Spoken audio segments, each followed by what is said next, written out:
Assalamualaikum warahmatullahi wabarakatuh. Bismillahirrahmanirrahim. Alhamdulillahilladzi karramana bil Mustafa Muhammadin habibina. Ya sayyidi salatu wassalamu alaika ya ra'ufu ya rahimu. Wal ali qad usri'atil hawaiju bikal hudar ridul futuhul faraju. Antal musyaffa'u syafi'u usfa' lana indal karimi abada wa rabbina. Ya ayyuhal ghawthu salamullah alaika rabbini biidnillah. Wangdur ilayya sayyidi binadrah musilati lil hadratil aliyah. Amma ba'du. Hadratul kiram, para bapak alim ulama, para bapak kiai, para masyayikh wal asatid, wabil khusus kepada Ketua Dewan Pimpinan Pusat Penyiar Shalawat Wahidiyah Jombang, kepada semua pengamal penyiar Shalawat Wahidiyah, baik dari tingkatan pusat, wilayah, cabang maupun kecamatan yang kami muliakan. Tundanya salam ikroman wa ta'diman wa mahabbatan. Semoga senantiasa tercurahkan ke pangkuan beliau Rasulullah sallallahu alaihi wasallam wa wawzi hadzal zaman radhiyallahu anhu. Semoga apa-apa yang akan kami sampaikan nanti senantiasa membuahkan manfaat dan selalu disertai dengan ridho Allah wa Rasulih sallallahu alaihi wasallam. Al-Fatihah. Ya syafi'al khalqi salatu wassalam alaika nurul khalqi hadiyal anam wa aslahu wa ruhahu antarikni faqad dalamtu abadan wa rabbini wa laysa li ya sayyidi siwaka fa in tarutta kuntu sakhsun halika ya sayyidi ya Rasulullah ya sayyidi ya Rasulullah ya sayyidi ya Rasulullah ya ayyuhal ghawthu salamullah alaika rabbini biidnillah wangdur ilayya sayyidi binadrah muswilati lil hadratil aliyah. Al-Fatihah. Hadirin hadirat rahimakumullah, kita sebagai muslim yang telah diciptakan di dunia ini hendaknya selalu bersyukur karena kita sudah menjadi bagian dari umat Nabi Shallallahu Alaihi Wasallam. Sebelumnya saya ingin tahu, apakah semua yang ada di sini tahu siapa sih Rasulullah itu dan bagaimana Rasulullah itu? Nah, di sini kami akan sedikit mengulas tentang sejarah beliau Rasulullah Shallallahu Alaihi Wasallam. Nah, yang perlu kita ketahui, Rasulullah itu adalah manusia biasa seperti kita. Ya, kenapa harus manusia biasa yang menjadi Rasul? Karena kita manusia. Dan manusia itu pastinya akan lebih mudah mencontoh manusia. Ya, seperti halnya hewan juga begitu. Hewan akan menyontoh hewan yang sejenisnya. Jadi kalau kita manusia mencontoh hewan itu adalah sebuah kesalahan.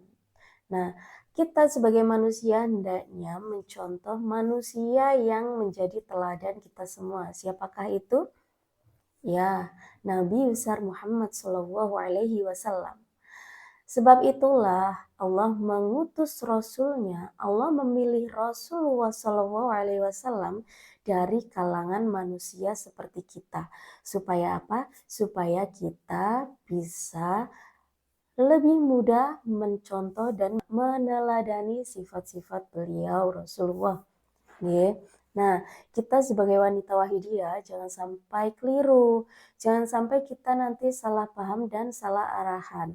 Nah, bersyukurlah kita karena sesungguhnya Islam itu sudah memberi arahan yang jelas dalam mendidik anak juga. Jadi kita sebagai wanita Wahidiyah jangan sampai salah ya, jangan sampai kita nanti mendidik anaknya itu tidak sesuai dengan contoh-contoh yang diberikan oleh Rasulullah SAW. Sekali lagi, pentingnya pendidikan anak-anak telah diingatkan oleh Rasulullah SAW di dalam sebuah hadis yang artinya tiada suatu pemberian yang lebih utama dari orang tuanya kepada anak-anaknya selain pendidikan yang baik. Hadis riwayat Muslim. Nah, banyak sekali yang harus kita pelajari sebagai wanita Wahidiyah, terutama bagaimana cara mendidik anak. Karena apa? Beliau mu'alif salat Wahidiyah itu sudah memberikan ilmu yang sangat luar biasa sekali kepada kita. Beliau adalah guru kita yang mana kita harus meniru apa yang diberikan oleh guru kita. Nah, beliau mu'alif salat Wahidiyah mengajarkan tentang lillah, billah, lirasul, birrasul, lilwas, bilwas, dan seterusnya. Nah, di situ harapannya apa? Kita bisa mengetahui apa sih bedanya sholawat Wahidiyah dengan sholawat yang lainnya.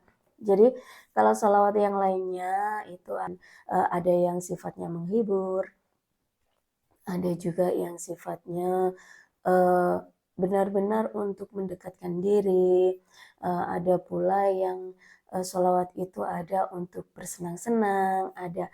Jadi bermacam-macam. Nah kalau sholawat Wahidiyah ini lebih ke hati.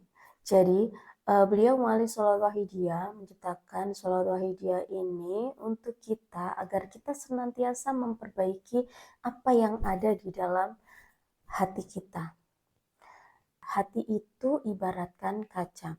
Kalau kaca itu sering dibersihkan, maka kaca itu akan jernih dan tampak jelas sekali kalau kita memandang. Begitu pula dengan hati. Ketika kita sering membersihkan hati, itu nantinya akan menjernihkan pula hati kita. Walaupun hati itu tidak tampak, tapi akan tampak dari bagaimana perbuatan kita, bagaimana kelakuan kita, dan bagaimana cara kita menempatkan diri sebagai orang tua, sebagai istri, dan sebagai guru untuk anak-anak kita. Nah, dari ilmu-ilmu yang sudah diajarkan oleh beliau mu'alif sholawat Wahidiyah, kita mengenal apa itu lillah. Yang mana lillah itu mengerjakan sesuatunya harus disertai dengan lillah. Ya, dengan niat lillah karena Allah. Begitu juga dengan billah. Jadinya kita harus bisa senantiasa melatih hati kita supaya kita menyadari kalau segala sesuatu itu atas kehendak Allah. Kita bisa berbicara karena Allah. Kita bisa duduk karena kehendak dari Allah. Kita bisa makan juga kehendak dari Allah. Begitu juga dengan kita bisa mengajarkan anak-anak kita, itu adalah kehendak dari Allah. Nah, bagaimana caranya kita menjadi orang tua yang baik? Bagaimana peran kita sebagai wanita Wahidiyah yang mampu mendidik anak-anak kita dengan sangat baik? Nah, kita akan mengetahuinya dengan banyak-banyak kita belajar, ya, dengan belajar. Jangan monoton sesuai dengan apa yang telah diajarkan kepada kita dulu, ya. Jadi kalau misalnya dulu cara pendidiknya itu kan beda. Kalau dulu itu lebih keras, lebih kalau misalnya salah main pukul, main bentak atau cuma dibully. Nah itu kalau untuk anak sekarang sudah tidak sesuai lagi. Karena efek dari kekerasan yang dulu pernah dirasakan itu tidak akan pernah terhapus sampai anak itu dewasa. Ya, yang tidak menutup kemungkinan nantinya akan disampaikan juga kepada anak-anaknya. Jadi mereka akan meniru cara mendidik orang tua terdahulu kepada anak-anaknya yang sekarang. Sedangkan yang sekarang sama dulu itu jauh beda. Dulu makanannya masih murni. Kalau sekarang makanan sudah banyak campuran. Nah, kalau dulu makanannya benar-benar alami. Kalau sekarang banyak yang buatan. Nah, dari situ kita juga harus menyesuaikan bagaimana cara mendidik anak dengan baik. Nah, dalam kitab Tarbiyatul Aulad fil Islam, ya, kitab Tarbiyatul Aulad fil Islam karya Abdullah Nasir Ulwan, disampaikan ada beberapa cara untuk mendidik anak, ya. Jadi setidaknya ada beberapa metode pendidikan Islam di dalamnya. Yang pertama adalah qudwah atau keteladanan. Nah, keteladanan ini bisa dipakai untuk memberikan contoh yang baik kepada anak. Contohnya nih, kalau zaman sekarang kan zamannya gadget, ya, zamannya gadget, zamannya HP. Nah, dari sini kita harus bisa mencontohkan. Kalau kita kepingin anaknya nggak main HP terus, berarti orang tua juga harus mengurangi, ya. Jangan sampai kita melarang anak, tapi kita sendiri juga nggak bisa berhenti. Nah, itu adalah salah satu contoh keteladanan. Begitu pula dengan kebiasaan. Bapak-bapak misalnya kepingin anaknya tidak merokok, berarti bapaknya juga nggak boleh merokok. Ngoten nggih, Pak nggih. Nah, kebanyakan dari kita tidak menyadari hal itu. Kita hanya menuntut anak-anak untuk melakukan A, B, C, D, E, F, G. Tetapi kita tidak menyadari kita sendiri malah melakukan A, B, C, D, E, F, G itu. Nah, dari situ kita harus mulai niat untuk memperbaiki. Sekali lagi jangan lupa ketika kita niat memperbaiki, jangan lupa disertai dengan niat lillahi ta'ala. Supaya segala sesuatunya yang akan kita sampaikan, kita lakukan untuk menjadi teladan itu bisa diterima dengan sepenuh hati, ya. Nah, yang kedua adalah pembiasaan atau ada. Nah, ada ini pembiasaan seperti yang tadi saya bilang, ya. Ada ini pembiasaan seperti contoh sholat. Kita harus bisa membiasakan sholat 5 waktu dari kecil. Kalau misalnya kita baru memulai mengajari anak-anak sholat di saat usianya sudah mulai menginjak remaja, biasanya itu akan sulit sekali. Makanya kalau selagi mereka masih balita, kita setelah memberi contoh untuk sholat 5 waktu, pasti mereka melihat. Nah, setelah itu mereka diajak, sesusah apapun diajak. Kalau dulu misalnya nggak mau sholat kan dipukul. Memang ada ya hadisnya untuk memukul anak yang tidak mau sholat di atas usia 9 tahun. Nah, tapi kalau sekarang misalnya kita pukul beneran, pasti mereka akan sakit hati, mereka akan marah, dan tidak akan menutup kemungkinan mereka akan menjadi pendendam. Naudzubillah min dzalik. Nah, jadi bagaimana cara memukul yang tidak menyakitkan itu, kita bisa memberi arahan. Jadi kita ajak ngobrol, kita ajak sharing gimana sih caranya buat kakak sholat, gimana caranya kakak supaya mau sholat tanpa harus kita pukul. Kakak pengennya ada sanksi apa nih? Jadi kita ajak ngobrol aja, jadi kita ajak sharing, kita ajak untuk musyawarah, nanti kesepakatan itu yang akan kita gunakan. Dan yang ketiga ada pemberian nasihat. Nah, di sini ketika musyawarah itu kita tambahkan beberapa nasihat. Kenapa sih kakak harus sholat? Karena sholat itu nantinya akan menjadi apa? Menjadi pelindung kita, ya.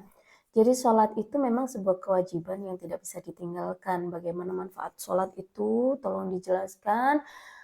Dan hukuman-hukumannya kalau misalnya tidak sholat itu nantinya pasti bakalan misalnya ada masuk neraka atau gimana. Nah, tapi biasanya anak-anak sekarang itu kayak lebih ke sesuatu yang logis yang mereka terima. Jadi bisa memberikan contoh-contoh yang lain juga.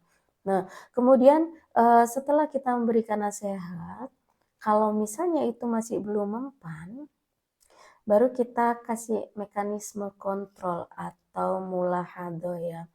Jadi mulahado kita kontrol. Mulai kita kontrol kegiatannya yang tadinya dia suka-suka, Nah, mulai kita atur jadwalnya. Jadi kita bisa kontrol, oh iya jam sekian sampai jam sekian main HP, jam sekian sampai jam sekian belajar, jam ini sampai jam ini free, nggak boleh ada gadget, jam sekian. Nah itu adalah mekanisme kontrol yang bisa kita contohkan, kita buat untuk anak-anak. Jadi sesuai kesepakatan dari musyawarah tadi, kita jadikan mekanisme kontrolnya. Wes, kamu mau belajarnya jam berapa? Kamu mau mainnya jam berapa? HP-an maksimal 30 menit. Nah, dalam sehari misal sekarang 10 menit, nanti siang 10 menit, malam 10 menit. Nah, gitu nggak apa-apa. Nah, kemudian kalau memang itu masih belum mampu, barulah kita bisa memberikan yang namanya ukubah atau hukuman. Nah, hukuman itu pun ada batasnya, ya. Jadi eh, Rasulullah pun Rasulullah pun itu tidak mudah sekali menghukum anak-anaknya. Ya, Rasulullah itu sangat tidak menyukai hukuman yang menyakitkan untuk anak-anaknya. Rasulullah tidak menghendaki anak kecil dipukul. Bahkan dulu ada kisah ketika Nabi Shallallahu Alaihi Wasallam sedang berjalan, ada anak kecil yang kemudian digendongnya dan secara tidak sengaja anak itu mengompol dan Rasulullah itu tidak marah loh. Karena apa? Beliau tidak marah. Kotoran dari bekas air kencing anak itu kan bisa dibersihkan. Tapi kalau luka di hati anak itu tidak akan bisa dihilangkan. Nah, sebab itulah Rasulullah lebih menyayangi, lebih memilih untuk bersabar kepada anak-anaknya. Nah, dari sini ada nggak sih bagian dari kita yang masih memukul anaknya? Semoga tidak ada, nggih. Semoga semuanya bisa mempunyai rasa sabar yang berlebih, mempunyai hati yang lapang, menerima dan ikhlas. Memang susah untuk menjadi orang yang sabar, benar-benar sabar itu susah. Teori memang mudah, tapi pelaksanaan memang susah. Namun, tidak ada salahnya kalau kita mau mencoba. Gitu ya. Nah, jadi kita sebagai seorang wanita wahidiyah hendaknya selalu memberikan contoh teladan dari beliau Rasulullah SAW. Karena di dalam sholawat wahidiyah ini lebih mendekatkan diri kepada Rasul. Kenapa kok tidak kepada Allah langsung? Nah, sekarang jangankan kepada Allah, kepada Pak Camat pun kita mau ketemu harus melalui beberapa orang kan. Nah, terutama orang yang terdekat. Jadi kita carilah tangan kanan dari Pak Camat. Baru kita sampaikan, kita mau ketemu Bapak ini bisa nggak Pak? Oh iya nanti saya sampaikan. Nah pasti seperti itu. Begitu juga hubungan kita dengan beliau Rasulullah Shallallahu Alaihi Wasallam. Karena Rasulullah itu adalah sahabat yang paling dicintai oleh Allah, makanya kita harus bisa mendekati beliau dengan menambah mujahadahnya, menambah danaboknya, menambah sesuatu yang senantiasa dilaksanakan oleh Rasulullah Shallallahu Alaihi Wasallam. Jadi jangan sampai setiap langkah kita itu melewati batas yang tidak pernah dilaksanakan oleh Rasulullah. Bagaimana cara kita makan, bagaimana cara kita minum, bagaimana cara kita tidur. Nah, itu sudah dicontohkan oleh beliau Rasulullah Shallallahu Alaihi Wasallam. Nah, dari sini nantinya kita harus bisa menuntun anak-anak kita dengan membiasakan untuk melaksanakan semua sunnah-sunnah Rasulullah dan kita juga harus bisa menuntun anak-anak kita untuk mengikuti jejak beliau zaman untuk mendekatkan diri kepada Rasulullah. Caranya bagaimana? Kita ajak usbu ya kanak-kanaknya, kita ajak mujahadah yaumiyahnya. Nah, itu adalah salah satu pembiasaan yang bisa kita lakukan sebagai wanita wahidiyah. Nah, kalau misalnya hati kita memang benar-benar sudah bersih, ya, kita sudah bisa menerapkan semua ajaran yang disampaikan oleh beliau mu'alif sholawat wahidiyah, pastinya nanti kita akan jauh lebih dekat dari yang pertama, rasa sabar. Karena hati kita benar-benar jernih. Yang kedua adalah rasa syukur. Nah, eh, ketika rasa syukur itu sudah sangat besar, ya, rasa syukur itu sudah sangat besar, maka kita tidak akan pernah yang namanya mengeluh. Karena semua keluhan itu ada karena kita itu nelongso, karena kita itu pengen sambat kalau bahasa Jawanya ya, karena kita tidak menerima keadaan. Nah, sebab itulah akhirnya hati kita yang kena. Kalau sudah kena itu tadi ya, karena nelongso kita sambat, akhirnya hatinya yang kena. Kenanya gimana? Kalau hati kita sudah merasa nggak nyaman, kalau kita nggak nerima, akhirnya emosi. Kalau emosi itu udah meledak, nanti pelampiasannya kepada anak-anak gitu. Nah, makanya kita sebagai wanita wahidiyah seharusnya lebih lebih lebih melatih hati kita supaya bisa menerapkan semua ajaran wahidiyah. Mulai dari lillah, billah, lirasul, birasul, lil ghaus, bil ghaus, yu'tikul ladhi hakin haqqo, takdimul aham fal aham, summal anfa fal anfa. Sehingga nantinya kita bisa menjadi orang tua yang terbaik yang bisa menjaga anak-anak kita dan melindungi anak-anak kita dan juga keluarga kita dari panasnya api neraka. Mungkin hanya itu yang bisa kami sampaikan. Segala salah dan khilaf kami mohon maaf. Wabillahi taufiq wal hidayah wa mir rasulillahi sallallahu alaihi wasallam asyafa' wa min ghawthi hadha zaman an-nadrah wal barakah wal karamah. Wassalamualaikum warahmatullahi wabarakatuh.